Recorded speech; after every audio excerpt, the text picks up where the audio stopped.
Hey, what's happening, everybody?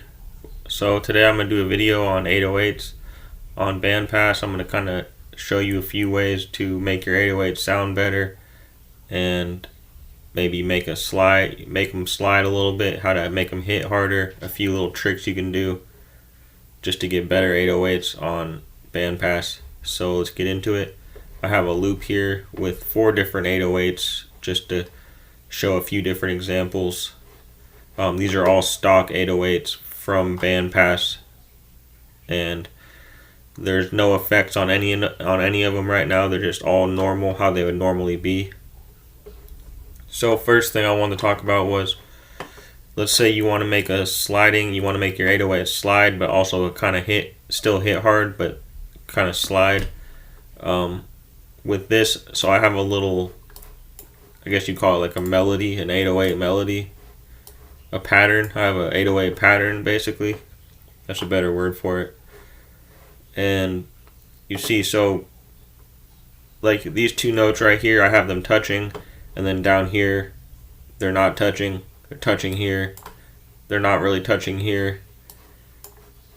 And if you sometimes on a song sliding 808's that are sliding that are touching sounds great. Sometimes it doesn't. It just depends. It's all up to you. This pattern has like a little bit of both, basically. So let's hear it real quick.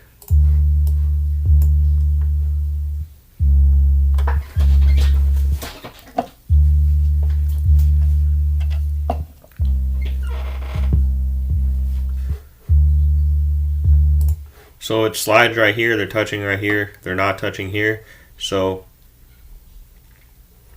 what I did for this was I zoomed in. Let's just say you want to make them all you just want to make them hit and not touch, not slide into each other. You just would zoom in like this and you would just shorten them up. You'd hold them, you'd shorten the length like this, and that gives you control over the release. You want to take the hold off on the note. If the hold is on, it's just going to play the whole 808 regardless. So you take the hold off when you first pick an 808, you just take the hold off of it, and then to make them hit and not touch, you just would zoom in like that and shorten them, or you can make them longer too, based on however you want to do it.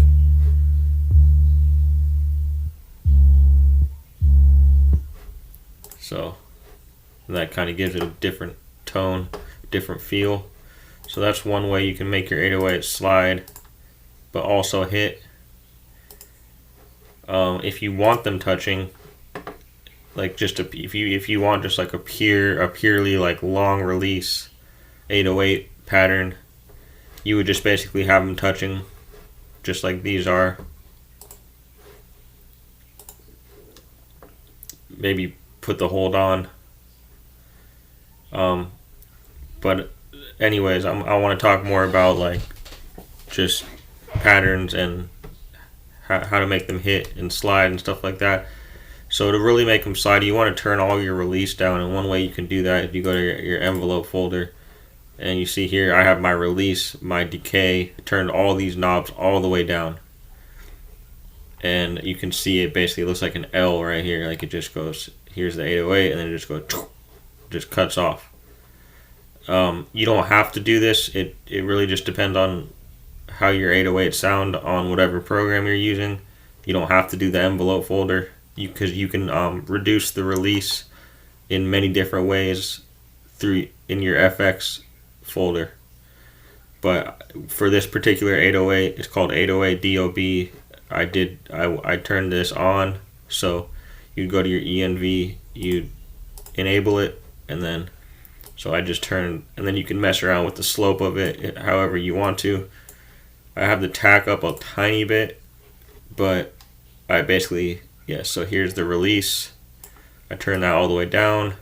The decay is down there. All this stuff is down, because the longer your 808 is, the more of a release it has. It's going to be, it makes it longer, and it's going to mess with your kicks or some of your sounds, and it's not going to fit into your mix that well. So turning your release all the way down is really key to making hard-hitting, sliding 808s. Release, decay, all that stuff, even your attack, turn your attack down. So anyways, so the envelope folder, that's one way to do that. You don't have to, because now I'm going to talk about the effects folder. So I like to put a limiter on my 808, and one thing I do is so if you want to put your dB meter on so you can see what your sound or what your 808 is, like what it's hitting at, you know, through the dB. If you want like a meter, I always put this on.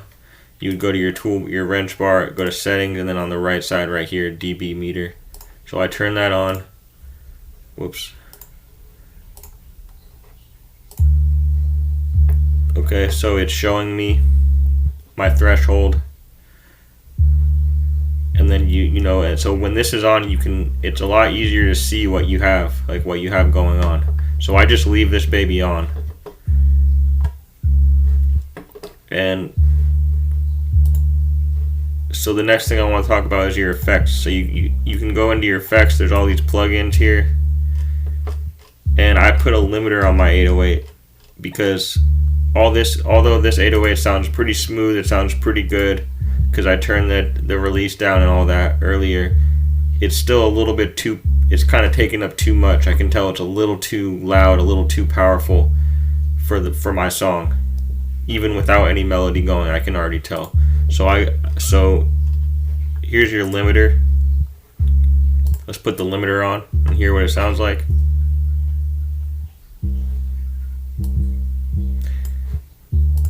So basically, you can see here, there's a release knob in your limiter as well. And I basically turn this all the way down if I want to make my 808 slide and I want to make them hit. I also put my threshold to about -9, anywhere in like the -9, -12 area, even a little farther down is pretty good for 808s. For this one, it looks like, so I'm at a -2 dB for my output. So your output is like basically the volume. Here's the attack. I have the attack up a little bit, but you can turn that down if you want to. There's a knee, there's a soft knee and a hard knee. So a soft knee will have a more gentle effect on the audio signal, meaning the change from the unlimited signal to the limited signal is smooth. Meanwhile, a hard knee has a bit more noticeable and harsh transition. So that's what a knee is basically. So with the limiter, now let's take a look at our dB meter.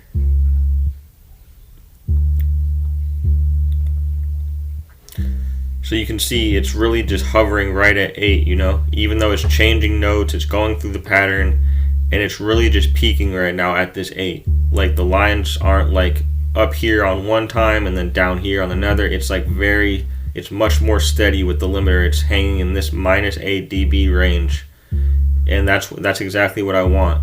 And you can adjust it accordingly, but it's always a good thing when you see these two little lines where it's peaking at. Like, it's always a good thing when those lines are hitting at the same spot every time, because you know you're not going over that threshold. So it's not going to mess with the rest of your song when you put the limiter on. Because it's just peaking right there. It's like very even. So that's why I use a limiter on 808s a lot. So that's one tool for your toolbox.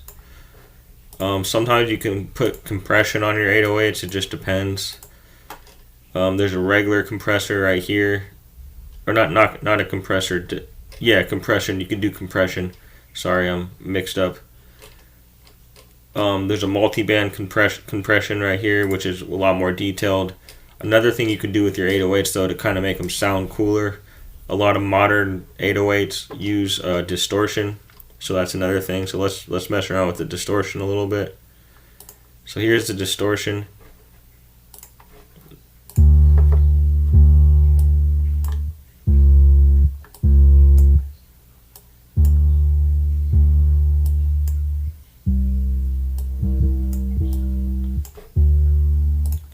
So with the distortion in the simple distorter, there's also a multi-band distortion, but I'm just going to do the simple one just for like the video's sake.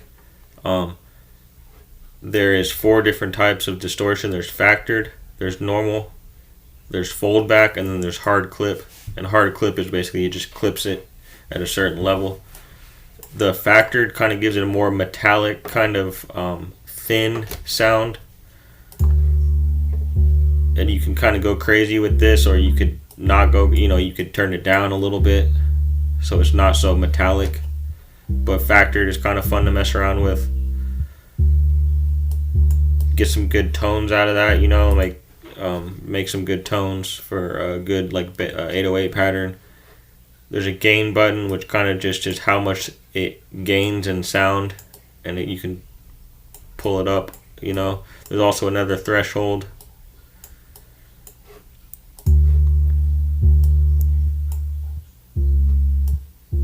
So that's normal.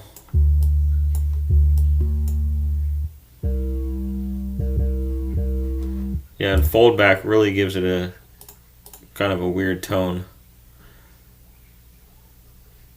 So there's 4 different types of distortion, all which use a threshold to determine the amplitude that the signal must cross before the distortion takes effect.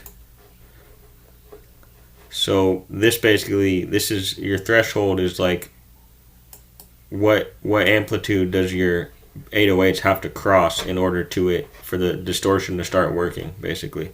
So you want to pay attention to your threshold. And yeah, this is just, again, you don't have to use distortion. It's just kind of a fun thing you can do to your 808s if you want to.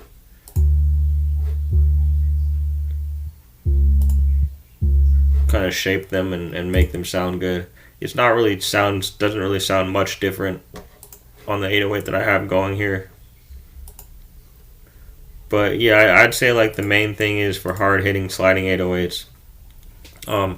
Your release, your decay, because like I said, the longer it is, it's gonna mess with the rest of your mix. And when you take the hold off and you take the decay down, you take the release down, you have a lot more control, and you can shorten it or make it longer in the keyboard button. It's up to you now. You have way more control here. Now just there. I didn't have it on. I thought my speaker was tweaking out. So let's hear it with some kicks and some snares.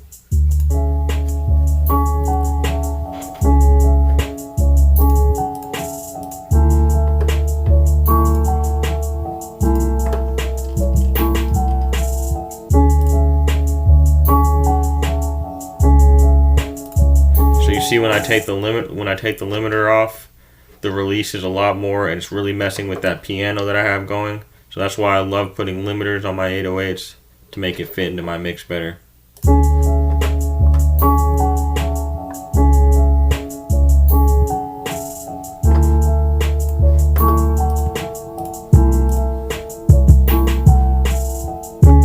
Now this 808 up here is called Compression Does It. So it looks like it's already been compressed by whoever made this 808.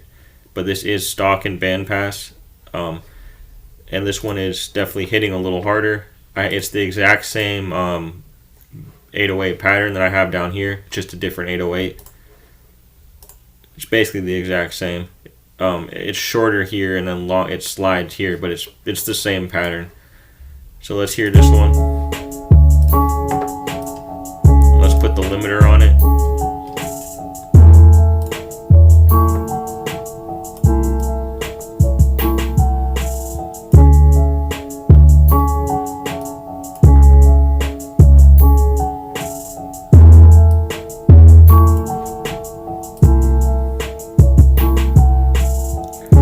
My dB meter, it's a little too loud. It's hitting up here at 0, so that's just a little too high for my liking. I want to turn down my threshold a little. Actually, you want to turn down your volume a little bit too, if it's hitting too high on the dB meter. So I'm gonna turn down my volume a little bit. Maybe keep my threshold at like 9, -9. Excuse me.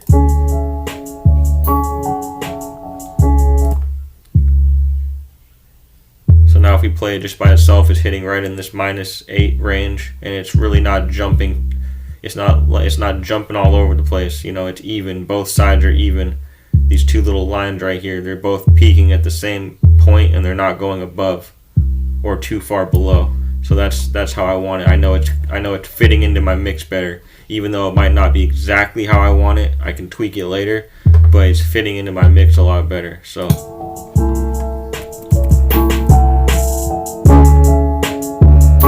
and now you see it jumping. That's just because the piano and all the other stuff I have going.